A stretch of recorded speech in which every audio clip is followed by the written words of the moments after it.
que ver necesariamente con su vida privada, sino sobre todo con su contexto.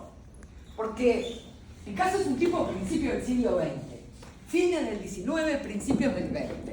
Entonces, ¿qué estaba pasando en esa época? Revolución industrial. ¿Y qué es lo que trajo la revolución industrial? Bueno, todos los inventos, ya sabemos, el tren, la bombita, el telégrafo, el teléfono, etcétera, etcétera. Pero al mismo tiempo que trae todo eso, trae también los efectos negativos. La explotación, la alienación de un montón de miles y miles, decenas de miles de personas, los bolsones de pobreza en las ciudades, alrededor de las favelas, de las fábricas que se instalan, canteriles, favelas, etcétera, ¿sí? Que también, por ejemplo, Chaplin, ¿no?, retrataba, ¿sí?, en las películas de esa época. Ese es más o menos el contexto. Repetidas crisis económicas, cracks financieros en Europa, en Estados Unidos, el de Viena, famosísimo en esa época. Crece la tensión, ¿sí?, por esos problemas económicos que tienen que ver con la revolución industrial, con la superproducción, por ejemplo. ¿Sí? Estados Unidos se mete a producir un montón con el Fordismo y no tiene a quién encajar los productos. Y entonces, como todavía existen los imperios coloniales, eso crea una enorme tensión. ¿Cómo se resuelve esa tensión? Con la Primera Guerra Mundial, que es la reorganización moderna del mundo, ¿no? El fin del mundo colonial y el principio. ¿Sí? Así comienza el siglo XX, pero desde el punto de vista intelectual, ya no político, social, sino fundamentalmente intelectual, el principio del siglo XX es la gran revolución. Desde todos los puntos de vista. Aparecen tres sujetos en la Europa del Norte, Alemania, etcétera, que nos cambian completamente la forma de ver el mundo, de ver, entender el universo, el mundo, es decir, la cosmovisión occidental cambia por completo. Aparece Marx, que plantea una lectura completamente nueva de toda la historia de la humanidad, en donde ya no hay necesidad de Dios para explicar absolutamente nada de la historia.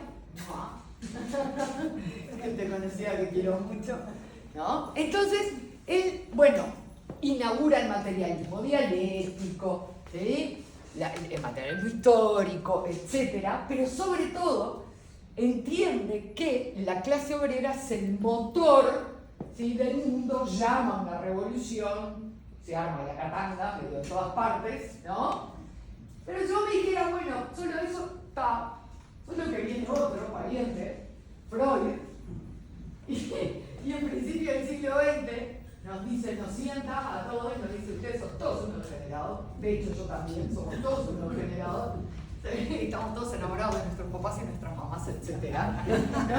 Básicamente.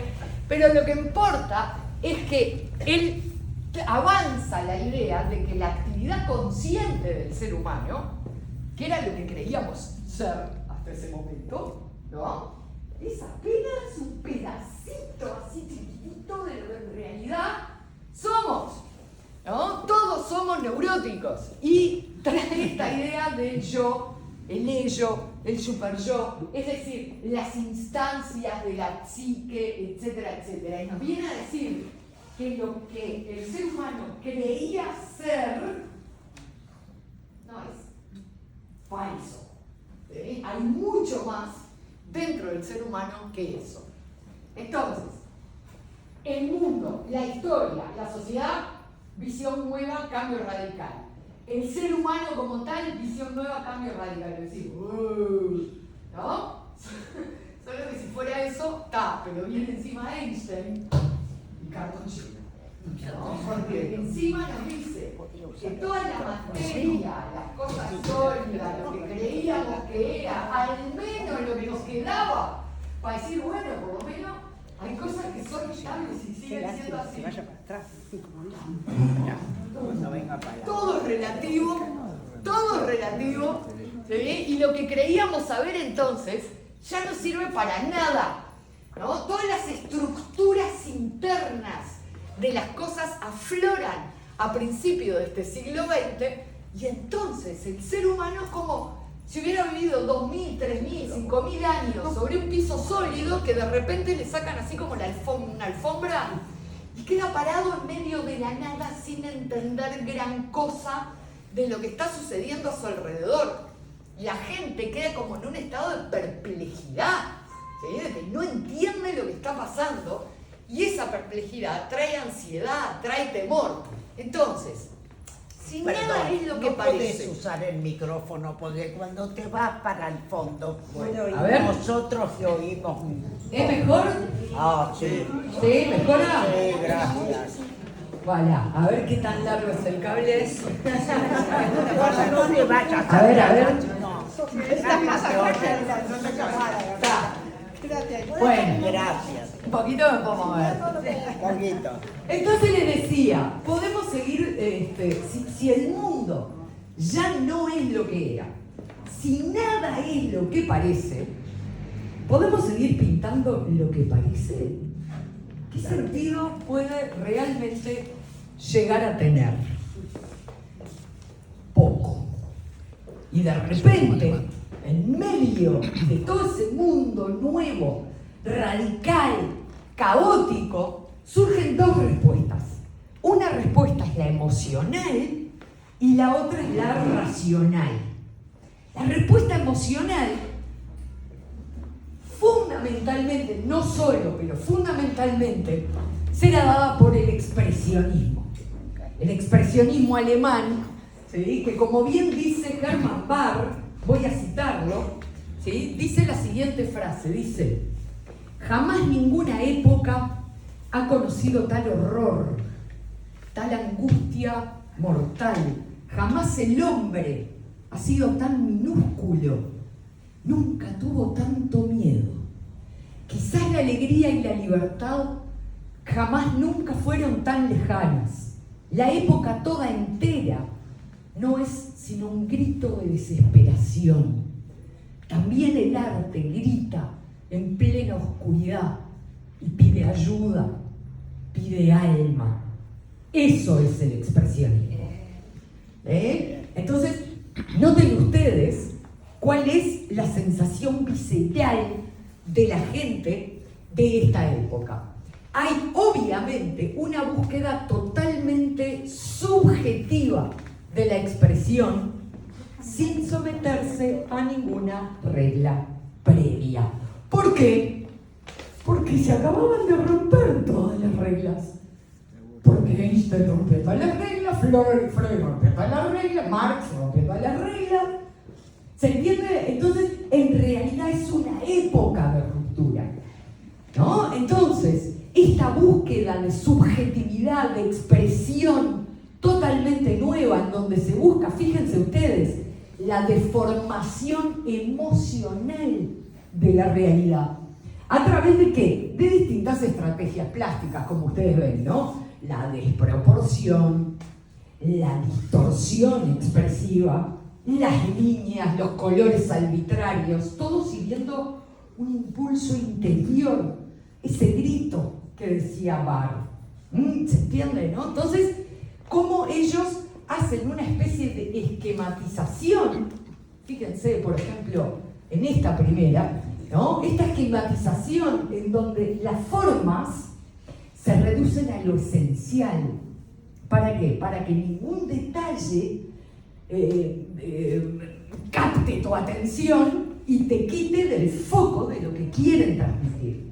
¿Sí se dan cuenta? Entonces, esta destrucción del espacio tridimensional, este uso del color y el trazo libremente, este abordaje que hacen de temas existenciales, sociales, ¿sí? Esta ausencia de carácter decorativo, le llamaban los pintores de lo feo, ¿no? El arte degenerado, dijo Hitler y lo quemó a todos, ¿no? Bueno, buena parte de la obra en todo caso, ¿sí? Lo cierto es que esta ausencia de carácter decorativo lo que nos está diciendo es que el arte ya no sirve más para decorar una casa. ¿Me explico? El arte se está usando como catarsis, por primera vez en la historia además, ¿eh? Es un uso nuevo que se le está dando al arte. Es la expresión de la angustia de la época. Ahora, ¿cómo la plástica pudo cambiar tanto en tan poco tiempo? Esa es una de las preguntas claves de este periodo. Y hay un invento de la Revolución Industrial, uno de los primeros, que tiene el toque de eso. ¿Qué invento será? La fotografía. La fotografía, obviamente, cambia todo. ¿Por qué? Porque ¿de qué vivían los pintores? 90% de los pintores. De hacer retrato. Naturalmente, la gente que tenía 2 mangos que vio un retrato. Aparecen los daguerrotipos. Y luego la fotografía pintada encima. Es una máquina que hace el mismo trabajo 10 veces mejor, 100 veces más barato y 1000 veces más rápido. ¿Se entiende? Entonces, claro, los pintores empiezan a rascarse la cabeza y decir, ¿y ahora qué hago? ¿Para qué sirvo? ¿Se entiende? El gran problema de los pintores del principio del siglo, ¿sí?, es que ya no pueden más hacer lo que hicieron históricamente, para ganarse pan, estoy diciendo. Y entonces, como ya no tiene bollete pintar lo que veo, porque para eso está la máquina, entonces empiezan a buscar inspiración en un arte que no sea mimético, es decir, que no copie la realidad. Y lo primero que encuentran es lo que tienen más a mano. ¿Cuál es el último arte no mimético europeo? El arte románico, medieval, porque ya el gótico ya es naturalista. ¿Sí? Ya el gótico es la antesala del Renacimiento, no sirve. Ya están buscando el naturalismo, pero los románicos no. Y de hecho, déjenme presentarles, ¿sí?, este ábside del Estoril de Cardó del año 1100, al lado de un Picasso. Mírenlo bien. Entonces ahora se entiende de dónde vienen las grafías de Picasso. Picasso, que se educa en Barcelona, en buena parte, y Barcelona, que está tapizada de pintura románica, ¿sí?, encuentra en esa pintura románica una primera fuente de inspiración, ¿sí?, pero no es la única. De hecho, en esa época se están empezando a abrir por primera vez los museos de arte no occidental. Por ejemplo, el Museo del Hombre en Francia, en París, ¿sí?, que es el primero en traer a Europa arte africano. Claro, en ese momento de sus colonias, pero bueno, arte africano. Y entonces, fíjense cómo también, al ser un arte no mimético, interesa a todos estos artistas que están buscando nuevas fuentes de inspiración. ¿Qué es lo que hicieron entonces? Investigan justamente y piensan fuera de la caja, ¿sí? Dejan de pensar como tradicionalmente se había hecho. Y aquí quiero detenerme un instante para aclarar un concepto. No me voy. Bueno, acá quiero aclarar un concepto, porque ustedes están habituados a entender que cualquier obra que no tenga figuración es abstracta. Punto. Pero en realidad es más fino que eso, porque hay 2 tipos de abstracción. Como dice allí, la abstracción figurativa y la abstracción anicónica. ¿Qué quiere decir la abstracción figurativa? Bueno, miren la portada de Auxerre al año 1100, ¿sí?, y miren la obra de Constantino Brancusi, El beso, ¿sí? Es conocidísima, El beso. Brancusi es el padre, para decirlo en breve, ¿no?, de la escultura moderna, ¿no?, de la escultura contemporánea ya prácticamente. Es que este hombre italiano fue hasta Auxerre, vio este pequeño iconito en la portada, fue y lo copió. No, de hecho nunca fue a Auxerre, el hombre, nunca lo vio. Y entonces, ¿cómo pueden ser tan parecidos algo del año 1000 y algo del 1900? ¿Cómo puede ser tan parecidos? Porque están buscando lo mismo. ¿Qué es lo que están buscando? Abstraer ¿Y qué es abstraer? Abstraer es separar una cualidad de una cosa para destacarla. Entonces, ¿qué es lo que van a hacer? Van a dejar lo mínimo imprescindible para que se entienda una idea. A ver, si Brancucci hubiera puesto un hombre y una mujer completamente naturalistas, besándose, ¿en qué piensa el espectador? ¿En el beso en sí? ¿O piensa quién es fulano? ¿Y quién es mengana? ¿Y qué están haciendo? ¿Y están casados o no están casados? Y etcétera.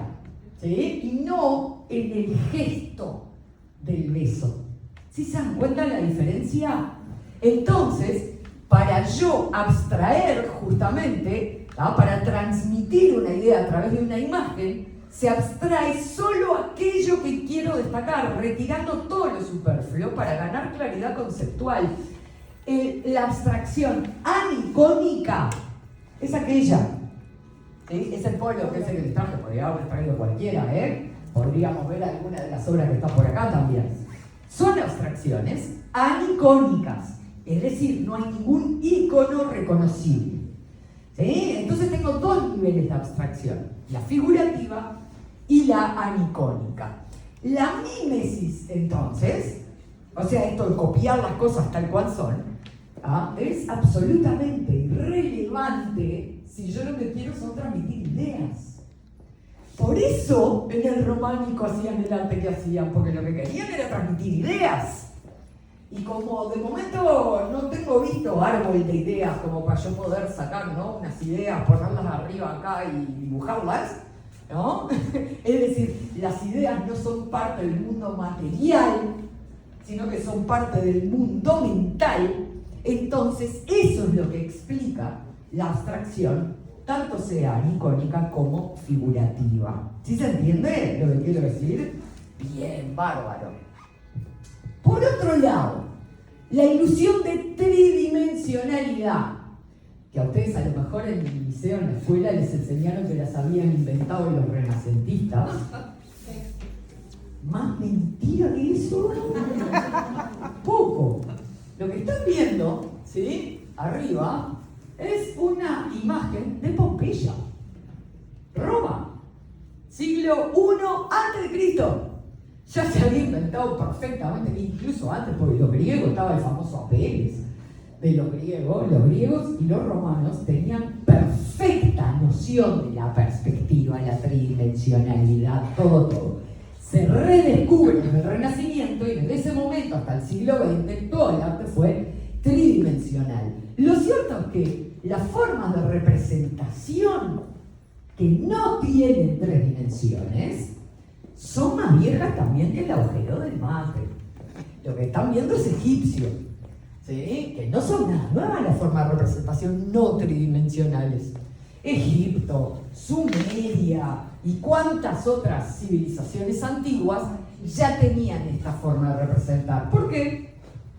Porque una vez más lo que querían representar eran ideas, conceptos, no naturaleza física de las cosas. Si yo quiero representar un estanque con arbolitos alrededor y patitos en el medio, la única forma que tengo de hacerlo sencillamente es esta. Es que se vea de arriba el estanque, de costado los patitos, ¿sí?, de costado los arbolitos, porque no hay una sola perspectiva que me traduzca la globalidad de toda esa representación. ¿Sí se entiende, no? Entonces, ¿qué es lo que importa? No la apariencia fugaz de las cosas, sino la transmisión de las ideas. Y claro, así llegamos al siglo XIX, en donde el gran rompedor y el que nos trae casi directo, ¿no?, como por un tubo a Picasso, va a ser Cézanne. Cézanne es aquel que decía, y cito, si quieres ser verdadero, el arte no debe imitar la naturaleza, pues solo imitaría sus apariencias. Debe inventarla de modo paralelo. Entonces, siguiendo esa idea, justamente él, Cézanne, no va a representar la realidad, sino la esencia de esa realidad, o lo que él llama la realidad en la conciencia. Una vez más estamos hablando de las ideas, ¿se dan cuenta? Todo el tiempo. Las apariencias, como todos sabemos, engañan. Siempre, antes, ahora y siempre. Entonces, si las apariencias engañan, justamente, y yo quiero revelar algo que sea de verdad, no una apariencia engañosa, ¿sí? Entonces yo tengo que pintar, diría Cézanne, lo que sé de las cosas, no lo que veo fugazmente de ellas, no su color o su luz en un instante determinado, porque eso no hace a la esencia de las cosas. ¿Sí se entiende? Sino solamente a su apariencia. Entonces él empieza a decir algo que ya había hecho Piero de la Francesca hace un par de años, ¿sí? que toda la materia puede reducirse a sus formas fundamentales, ¿no? Que son las figuras geométricas. Cubos, conos, círculos, etc. ¿Por qué? Porque son las figuras perfectas que yo tengo, que todos los humanos tenemos en mente, ¿sí? En la mente. Entonces, cuando yo veo algo como el cerebro humano no tolera el caos, ¿sabían, no? Por eso vemos formas en las nubes, ¿no?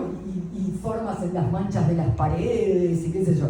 Porque el cerebro humano no se banca el caos y entonces busca organizar en función de algo que sepa. Por eso las figuras geométricas son la base, la esencia, dice Cézanne, de la configuración de las cosas. Ahora, él nos plantea también la visión binocular. ¿No? Miren ahí esa imagen. Está rara, ¿no? A ver, los duranos se ven como de frente, las cerezas se ven como de arriba, ¿no? ¿Qué es lo que está pasando ahí? Voy rápido, ¿eh? Pero ¿qué es lo que está pasando? Está pasando que nos plantea en esa simple imagen, ¿sí? Que la realidad es completamente independiente de cómo yo la vea. Yo, el artista en este caso, yo también el público en este caso. Es decir, yo veo un plato con cerezas, ¿sí? Desde arriba, desde abajo, de un costado, del otro, sigue siendo el mismo plato de cerezas. ¿Se entiende lo que quiero decir? Si yo me levanto de tarde porque me cansé de pintar, que es lo que hacía el hombre, ¿eh? Gracias. Él se sentaba, ¿no? Pintaba a la mañana, después comía, después venía y ya no tenía ganas de sentarse y entonces pintaba parado el mismo modelo que tenía desde la nueva perspectiva que tenía. ¿Sí se dan cuenta? Así operaba Cézanne. ¿Por qué? Porque justamente él quiere romper con la perspectiva. Él busca plantear, ¿tá?, dos puntos de vista distintos en el mismo momento para que nosotros tengamos la idea de que lo que nos quiere transmitir es la idea de la cosa, es la esencia de la cosa, y no como yo la veo en un momento determinado, bajo una luz determinada y una perspectiva determinada, ¿no? ¿Sí se entiende? Entonces, esta idea lo que pretende justamente es trascender la realidad visible de las cosas y buscar algo que sea esencial en ellas. Ahora bien, Picasso no es el primero, ¿sí?, en romper todos los cánones previos y el gran genio que vi. Está bien, es un gran genio, nadie lo va a discutir. Ahora, el primero no. ¿Sí? Munch vivió antes, los expresionistas alemanes también. ¿Sí? Y Munch ya hacía estas cosas, ¿no?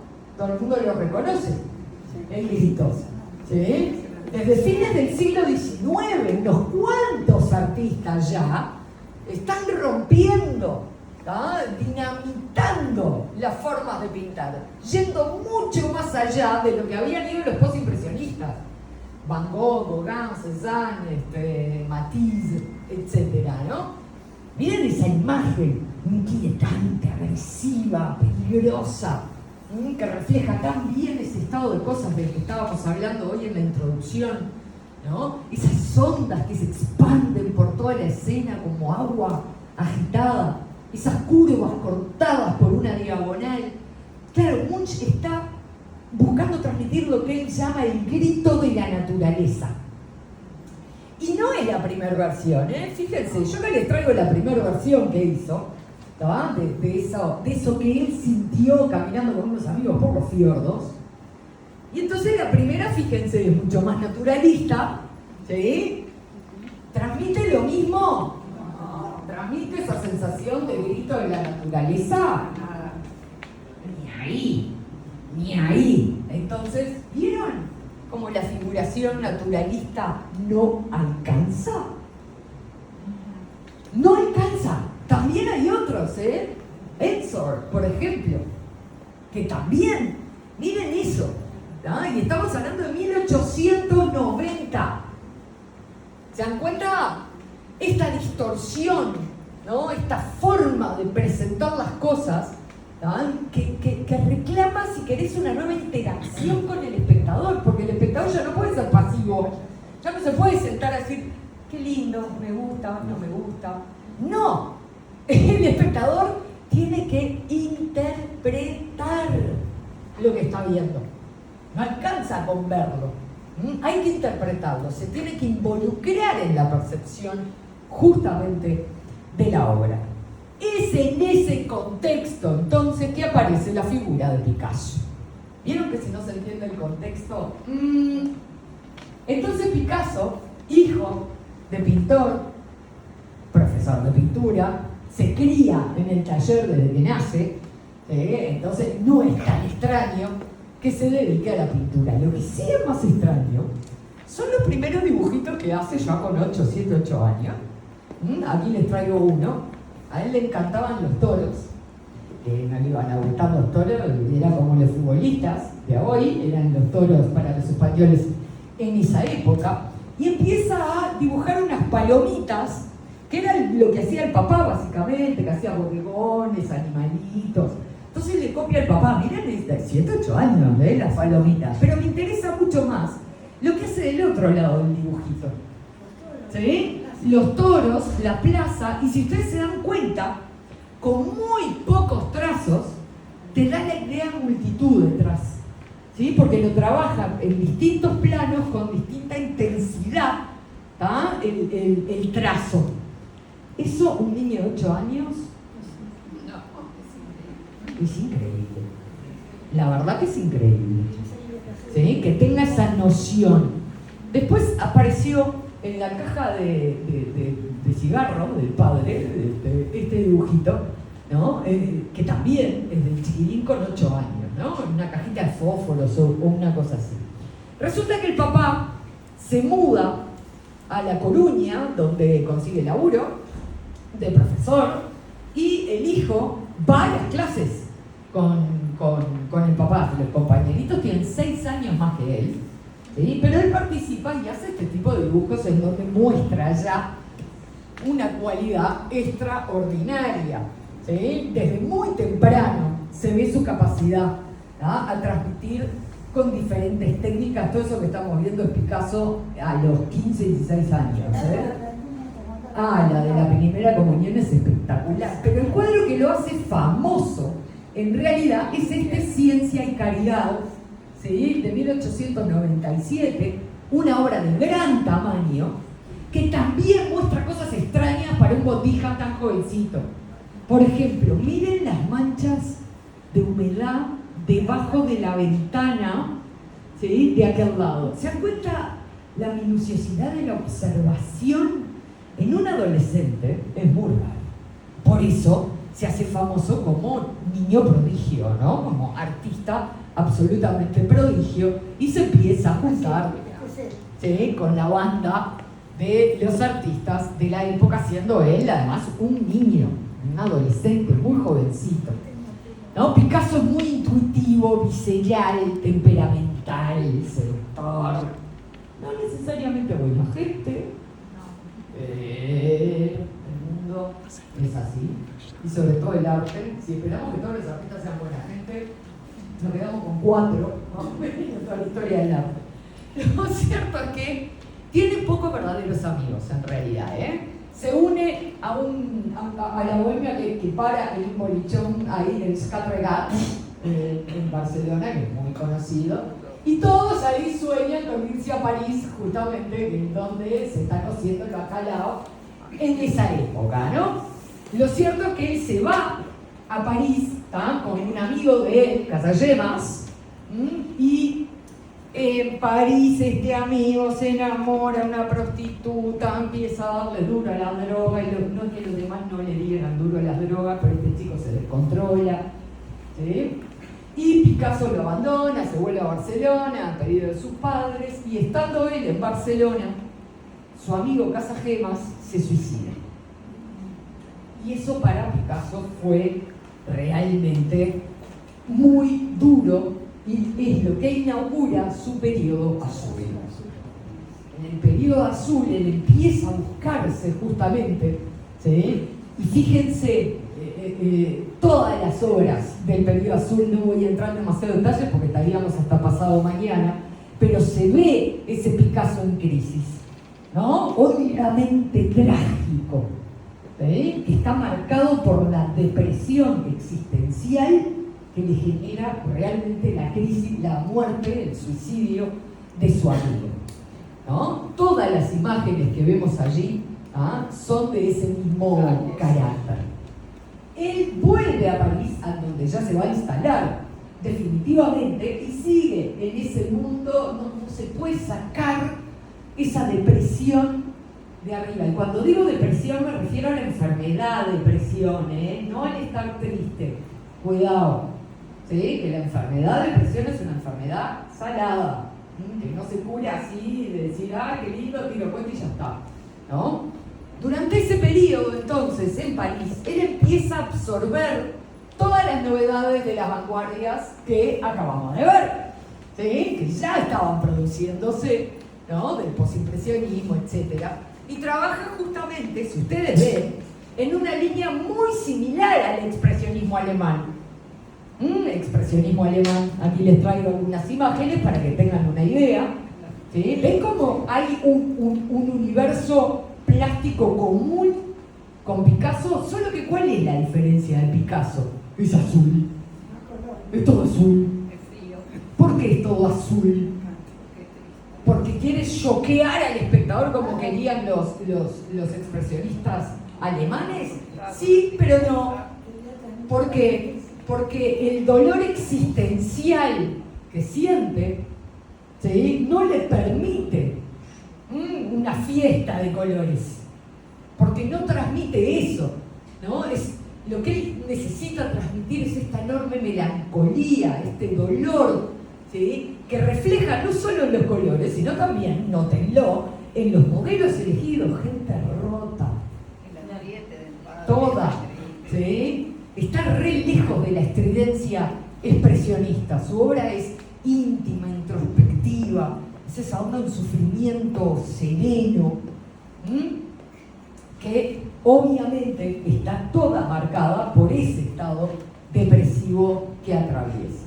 Ya en 1905 empieza como a levantar cabeza, ¿sí? A remontar. Y entonces empieza su periodo rosa, ¿no? La idea es lo contrario, le vamos a dar un poco de calidez. Y entonces en el periodo rosa todo se tiñe de tonos cálidos, naranjos, rosas, que se caracteriza justamente por esta paleta de colores, ¿no? Cambian los personajes, de estos personajes marginales que vimos, se va a elegir otros personajes marginales también. Solo que en este caso son circo, ¿sí? Hay que recordar, no había Netflix, ni televisión, ni nada de eso, ¿no? El circo era una de las atracciones fundamentales. Siempre Picasso estaba en eso, estaba en el fútbol, los toros, el circo, ¿sí? Las fiestas populares.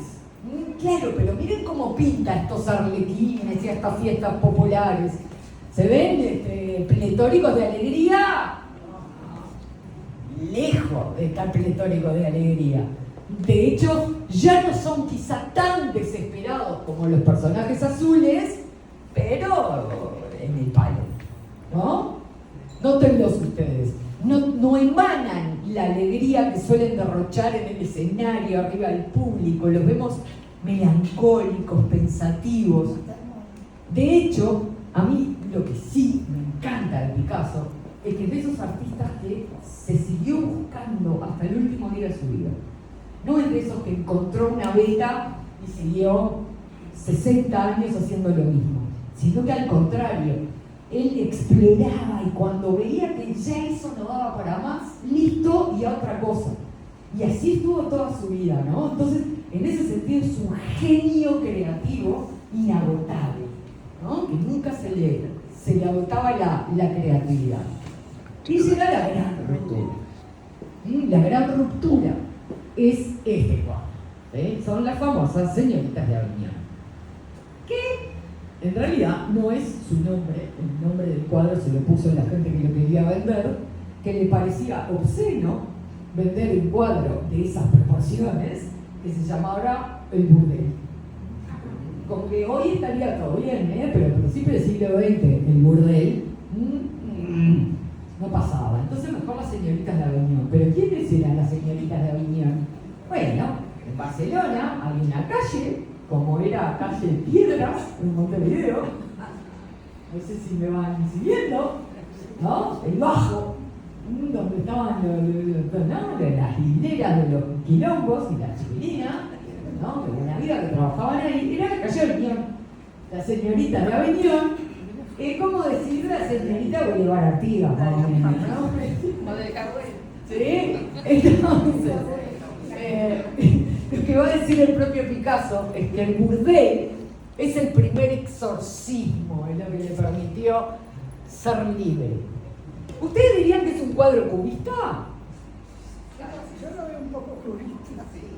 ¿No se parece más al expresionismo alemán que acabamos de ver? Claro, es un cuadro perfectamente expresionista, ¿sí?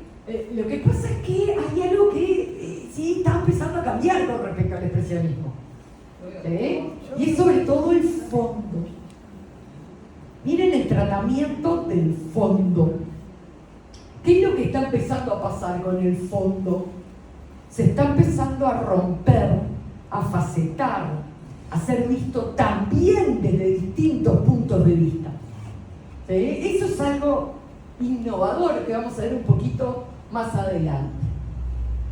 Cuentan las malas lenguas que en la calle Avignon el joven Pablito se había agarrado sífilis y que tuvo con una para salir y se salvó en el piojo. Y como que quedó con un miedo bárbaro del sexo. Entonces tenía una relación medio cuchuflay con el sexo, porque por un lado era un macho que quería rock and roll, pero por el otro, uy, qué miedo. ¿Se da cuenta? Entonces era toda la vida una relación un poco ambigua que le había quedado desde ese momento, ¿sí? Y para este boceto que hizo pensando en eso, justamente por eso hizo la señorita Avignon, hizo más de 800 bocetos, de los que les traigo algunos. Fíjense qué distinto que era, ¿no? Originalmente el cuadro, cómo iba buscando. ¿Y qué es lo que veo en ese boceto yo? ¿Qué es lo que es ahí? Se los hago corta, pero ustedes estoy segura que lo descubrirían. Es la visita del médico. Claro, el médico. Hay dos médicos y las señoritas, ¿sí? Esperando ser atendidas por la revisión típica de las casas de citas, digamos, ¿no? Y noten la posición de la que está al frente, en primer plano, a mano derecha, que se mantiene luego en el original, ¿sí? ¿Qué es? Es una posición de revisación ginecológica. Es la única explicación para esa posición, ¿verdad? Y fíjense cómo hay todo un mundo de cortinas, como para hacer una parté en el lugar, para que sean revisadas por los médicos. Claro, luego vean cómo cambia, ¿no? ¿Y por qué cambia?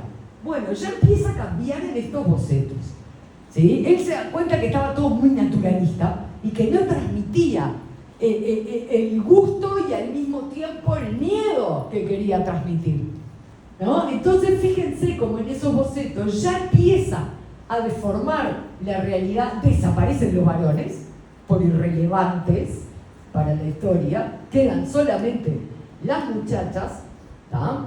Y si ustedes observan el rostro de las chicas que están allí, esas tres que están allí, sobre todo las dos del medio, son rostros 100% románicos. En todo. Nótenlo, ¿sí? El uso del cloazón, las formas, los ojos, las narices, es evidente que está haciendo lo que dijimos hace un rato que estaba haciendo. Es decir, tomando idea, ¿no?, de justamente un arte no mimético. Pero estas dos de este lado de acá, nada que ver. África. Ah, muy bien, acá me acota el hombre, es África. Fíjense, por ejemplo, cómo va trabajando la distorsión desde el naturalismo hacia algo mucho más expresivo que el naturalismo. ¿Sí se dan cuenta de eso?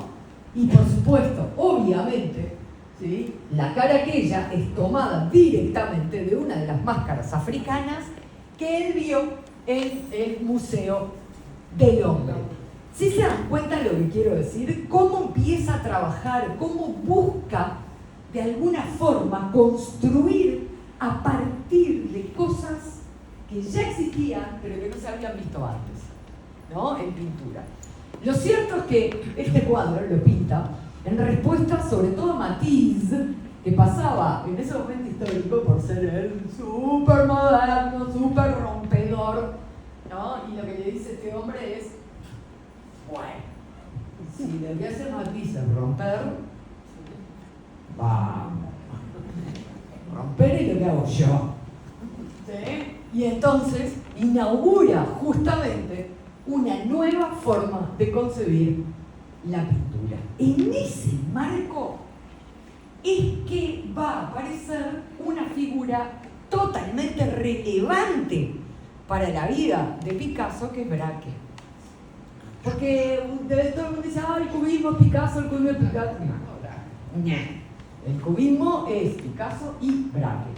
Pasa que Braque, a diferencia de Picasso, es tímido, retraído, ¿sí? No tiene esa personalidad conquistadora y avasallante, ¿sí?, que tiene Picasso. Entonces como que automáticamente pasa a un segundo plano, que además Braque agradece ese segundo plano, que él no quiere toda la exposición pública que tiene el otro, pero el cubismo no existiría sin Braque. Eso es lo importante, ¿no? Entonces ellos van a retomar la idea de Cézanne, ¿sí?, esta de ver las cosas desde distintos puntos de vista para tratar de trascender la realidad visible, ¿no? Cuidado, el cubismo en ningún caso es una abstracción anicónica. Estos dos eran enemigos totales de las abstracciones anicónicas. Siempre aparece una pista de lo representado. ¿Por qué? Porque son anti-intelectuales. Es decir, ellos dicen, el arte no hay que andarlo fundamentando, haciendo discursos para que se entienda. No, el arte se tiene que dar al espectador por sí mismo. Si no se da es porque no funciona en tanto arte. Entonces son antiintelectuales y de hecho todo lo dicho sobre el cubismo, todo lo que se ha dicho sobre el cubismo es puro verso. Es todo mentira. Dicen ellos, el primero que escribió fue Apollinaire, que era amigo de la bandita, ¿no? Que tomaban juntos, qué sé yo. ¿Sí? Entonces pelearon con él y entonces Apollinaire escribe un libro del cubismo. Sale Picasso a decirle, no, claro que oscurecen. No, lo que está diciendo no tiene nada que ver. De hecho, Picasso y Braque lo que van a decir es que el cubismo no existe. Eso es un invento de Apollinaire. Lo único que existe, decían, y cito la frase porque está por ahí, dice, existe una voluntad de romper los tabúes uno a uno y con deleite. Punto. Todo lo demás se bla bla.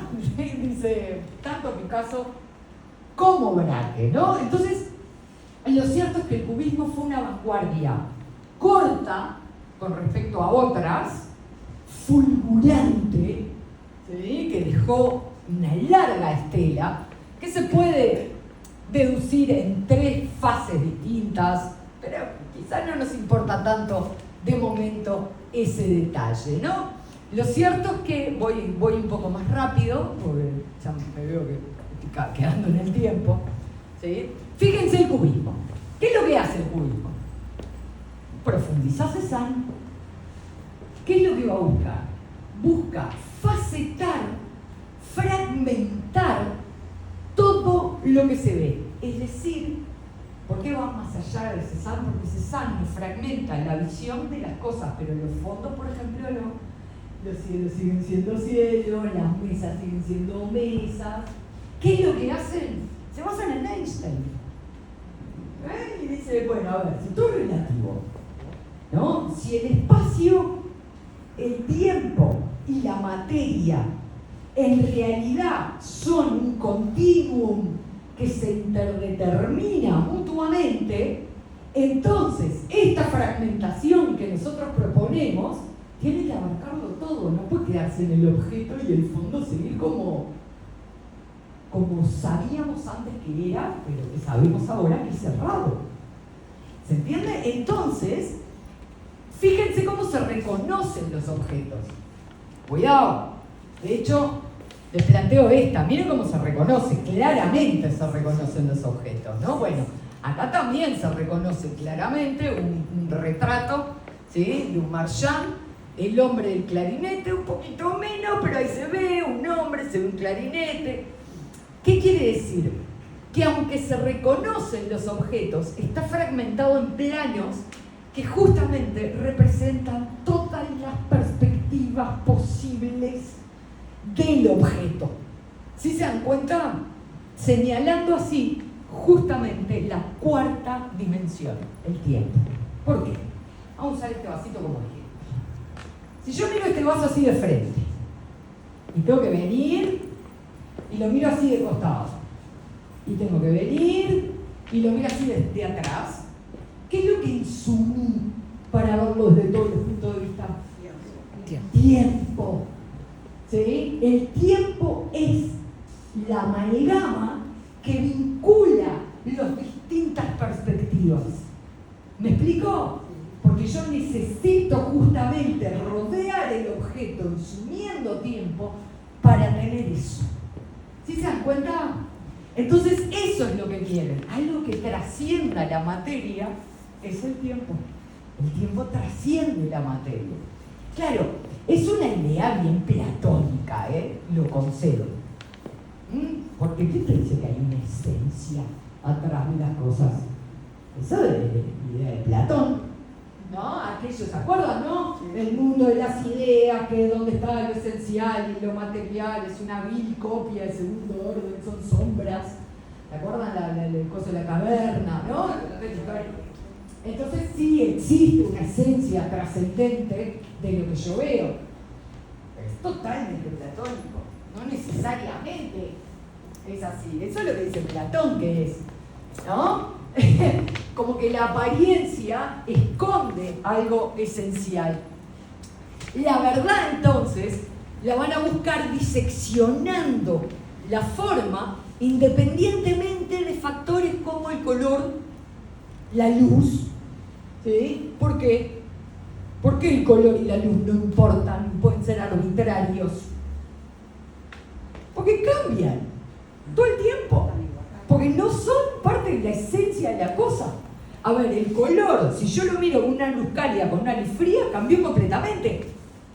¿Cierto? Sí. Entonces, ¿por qué me voy a gastar en pintar el color original de la cosa si a los 5 minutos va a cambiar? Entonces, el color es parte de la apariencia, no es esencia. La luz también es parte de la apariencia, no es esencia. Entonces, son accesorios a la hora justamente de definir ese objeto. Y fíjense lo que hacen, ¿no? Ellos utilizan, y digo ellos en plural porque verá que es indistinguible a veces de obra de Picasso, ¿Qué usan? Gruesos trazos, a los que les llamamos en historia del arte cloisón, que lo que usaban los románicos, ¿no? Para distinguir un cuello de una cara, si eran del mismo color, ¿cómo hacen? Una raya, listo. ¿Sí? Una raya negra y se acabó el negocio. Eso es el cloisón que ustedes ven, vuelve a utilizarse casi para los mismos fines. ¿Sí? Porque si yo, a ver, ¿cómo era el punterito acá? Tengo la lucecita. Pero no agarra justo arriba de la tele.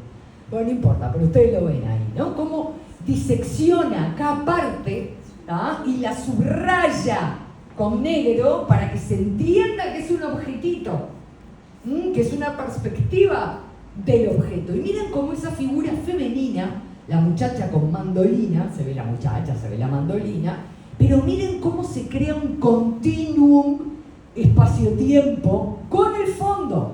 Miren, por ejemplo, el hombro derecho. ¿Ven ese triángulo ahí arriba entre la cara y el brazo? ¿Es que eso es el hombro o es el fondo? ¿Así? ¿Así? No sé, no hay una respuesta. ¿Por qué no hay una respuesta? Porque la idea es que no la haya.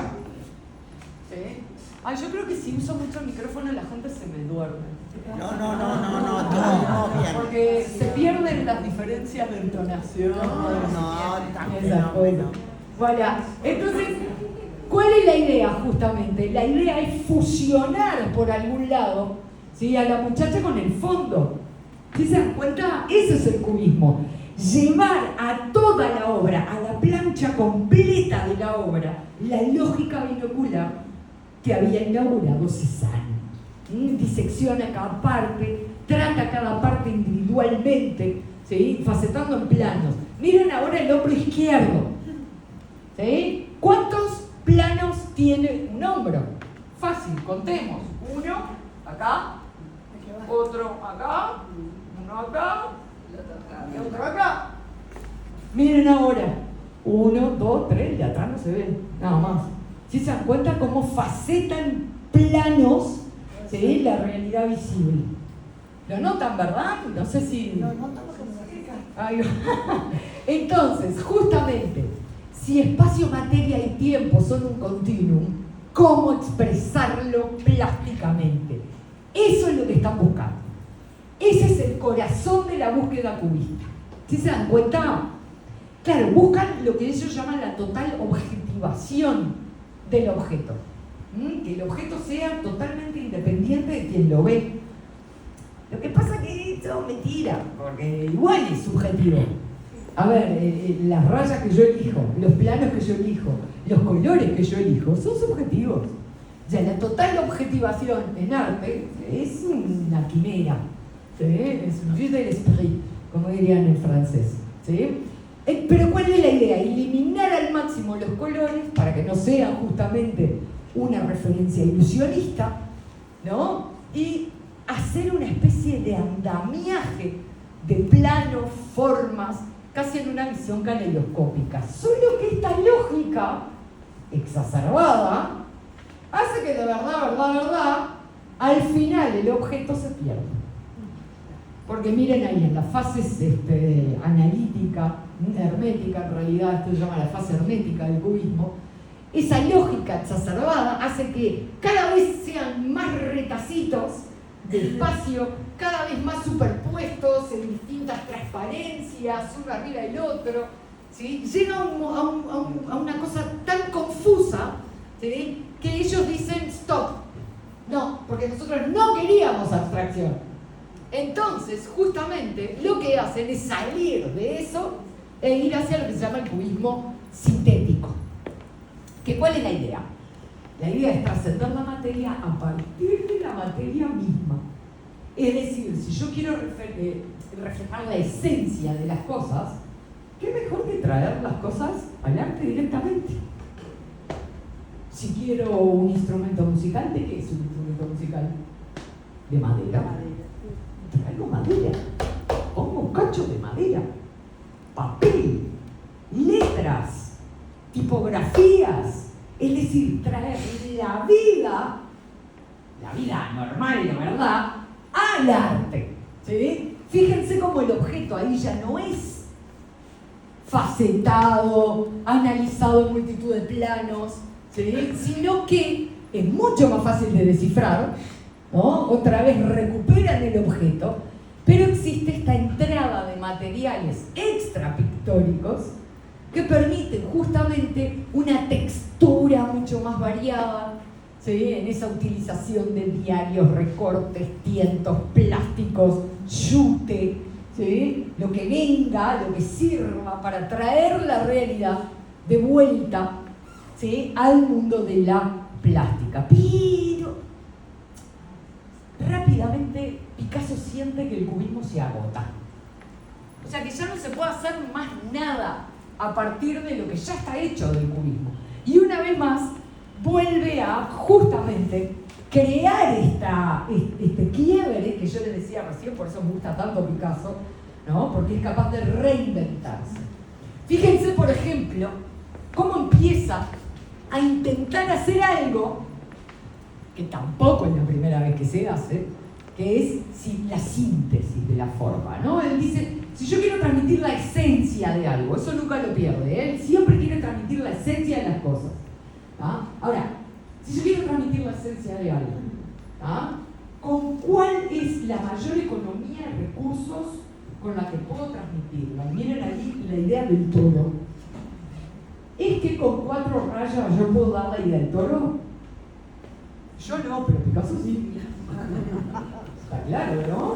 Se ve el proceso, ¿sí? Cada vez más sencillo, ¿no? Entonces ahí abandona la idea de binocularidad, ¿sí? De esto de los planos y qué sé yo. Se centra en buscar algo esencial a partir de estas simplificaciones, que les digo, no es nueva.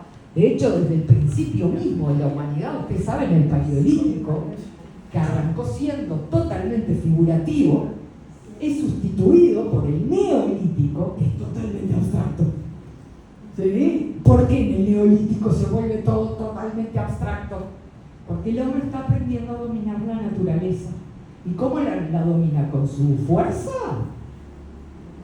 No. ¿Con qué la domina? Con la cabeza. ¿Y con qué cosa la cabeza? ¿Dándole golpes hacia la naturaleza con la cabeza? No. Con las ideas.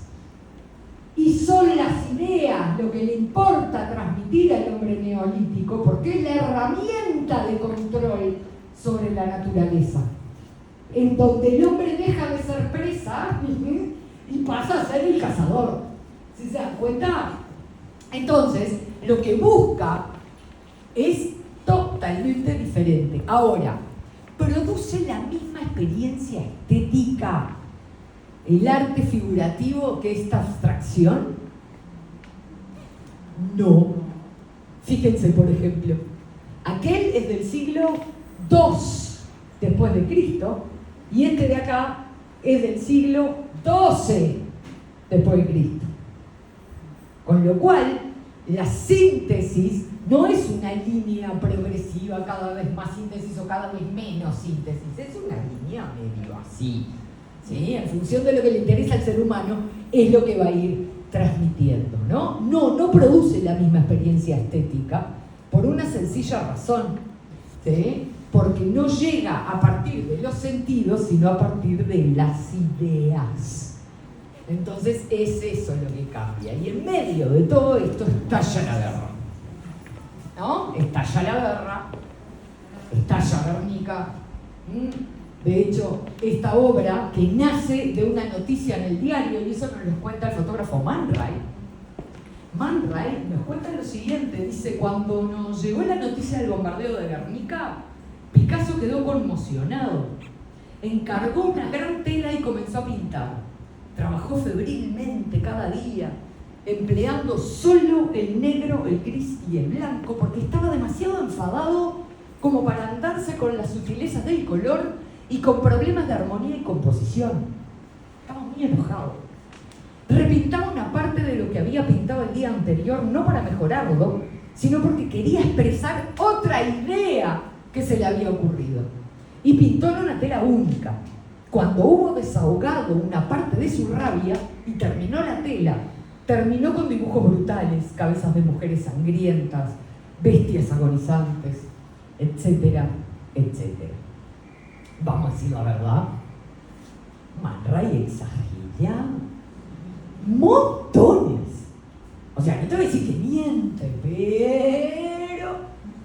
exagera muchísimo. Es verdad que el uso del blanco y negro tiene que ver con la noticia, porque ¿cómo llegaban las noticias en esa época? Por el diario. ¿Y cómo era la foto del diario? Blanco y negro. Entonces, ¿por qué está hecho en blanco y negro? Porque remite justamente a una noticia del diario. Sí, después Manfred venía y sacaba la foto. ¿No? Entonces, ¿qué es lo que trata de hacer? Trata de ser una pintura de historia. ¿Cómo sería la libertad guiando al pueblo? ¿Cómo sería la masacre del 3 de mayo de Goya? ¿Me explico? Es una pintura de historia lo que intenta hacer. Y por eso utiliza el blanco y negro, que es el lenguaje en el que se está plasmando la historia en esa época. Es en blanco y negro donde se veía la realidad de las cosas. Por eso utiliza el blanco y negro, ¿no? ¿Es un cuadro de historia? Sí. Ahora lo vemos como un cuadro de historia y no sé, trasciende. ¿Verdad que trasciende la historia? ¿Sí? De hecho, los elementos claves del Guernica ya habían aparecido en otra obra anterior, la Mini Tauromaquia. Fíjense ustedes ese hombre con cabeza de torce, Minotauro, la muchacha con la vela, la escalera, la ventana, el caballo todo roto. ¿Sí? Sí, hay elementos. ¿Ah? Entonces, notan ustedes que ya venía pensando en otras obras en esto, justamente, ¿no? Ahora, la composición, si ustedes observan bien, recuerda también a trípticos medievales. ¿Se acuerdan los trípticos? Miren, no, tiene 3 fases claramente separadas una de las otras, ¿verdad? ¿No? Que se leen independientemente. Si yo miro la del medio, entonces la del medio tiene una conformación clásica. Clásica. ¿Por qué utiliza estas 2 estrategias? El tríptico y el triángulo clásico. Porque es la forma en que la gente está acostumbrada a ver la pintura. La gente, no los entendidos, los pintores, los críticos, la gente, el pueblo, ¿sí? Entonces, usa esos elementos, ¿no? Ahora, fíjense ustedes, ¿ah? Cómo no es ni con mucho una pintura para decorar. ¿Verdad que no?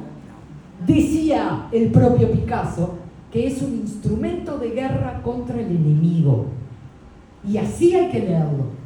¿Tá? Miren la madre niña, la madre con el hijo muerto. ¿Cómo sé que está muerto? Porque no tiene ojos.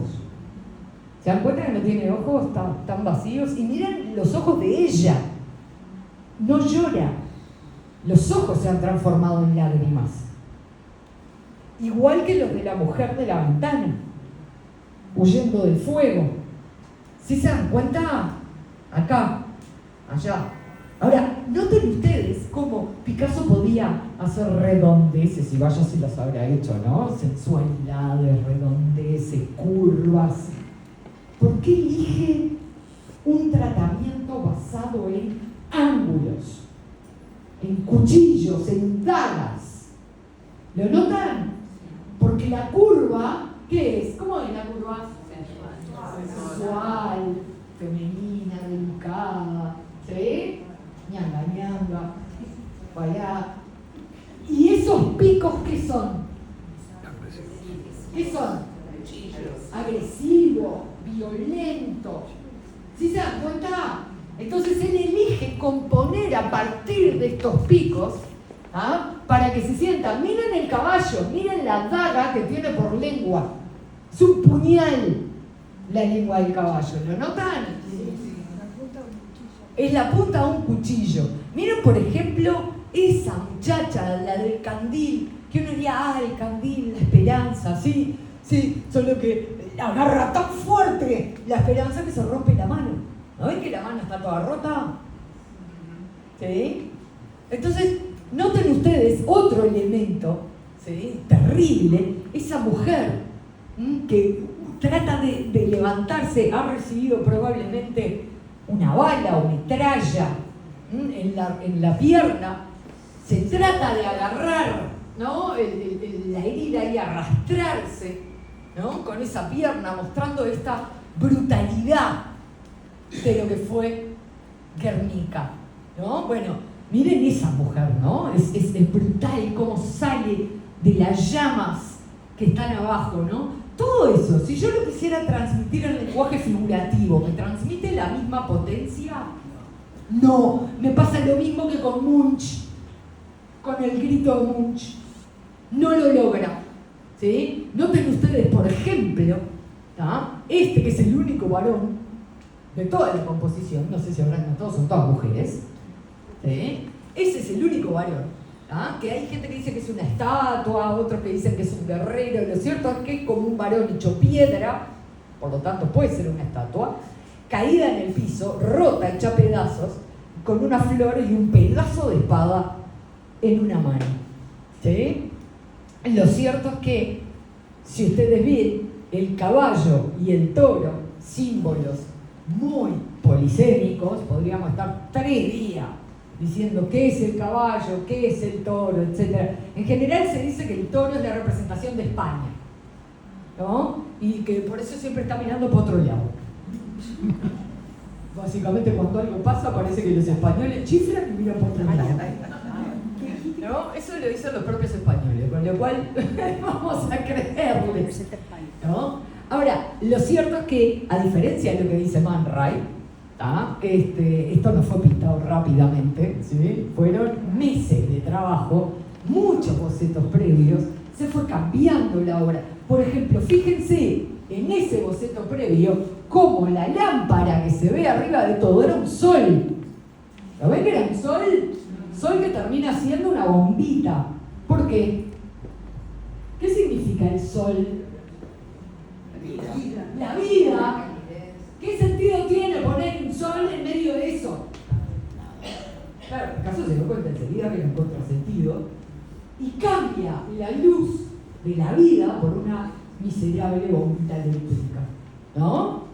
Fíjense entonces cómo, perdón, apreté una que no era, la inmensa mayoría, les decía yo, son mujeres, porque Picasso lo sabe, son las que más sufren en la guerra, las que pierden a sus hijos, maridos, hermanos, padres, las que quedan solas, las que llevan la economía del país adelante, ¿sí? Siempre son las que más sufren las mujeres. Por eso el Guernica está lleno de mujeres, ¿no?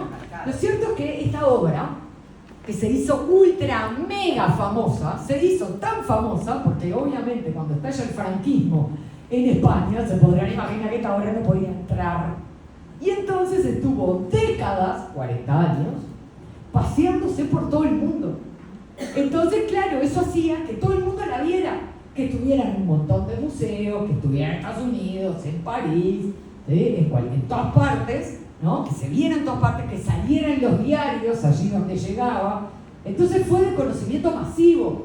Por eso se hizo tan famosa, ¿no? Eso es importante destacarlo. Y quizás a partir de ahí se convierte este cuadro de historia en algo que trasciende la historia, que es mucho más rico justamente que la historia, que es un grito contra la guerra en general, no un particular de Guernica, ¿sí? Sino contra todas las guerras, en cualquier lugar, en cualquier conflicto, volviéndose justamente una obra universal que es absolutamente comprensible por cualquier persona de cualquier edad y cualquier cultura, en cualquier lado. Esa es la potencia de esta imagen, ¿sí? Que vos la agarrás a un chinito de 15 años y la entiendes sin ninguna explicación, porque se siente. ¿Sí se dan cuenta lo que quiero decir? Y claro, como no tiene detalles concretos, ¿sí? Entonces sirve como para generalizar. Esta la rompe. Porque claro, después que terminó la guerra, ¿no?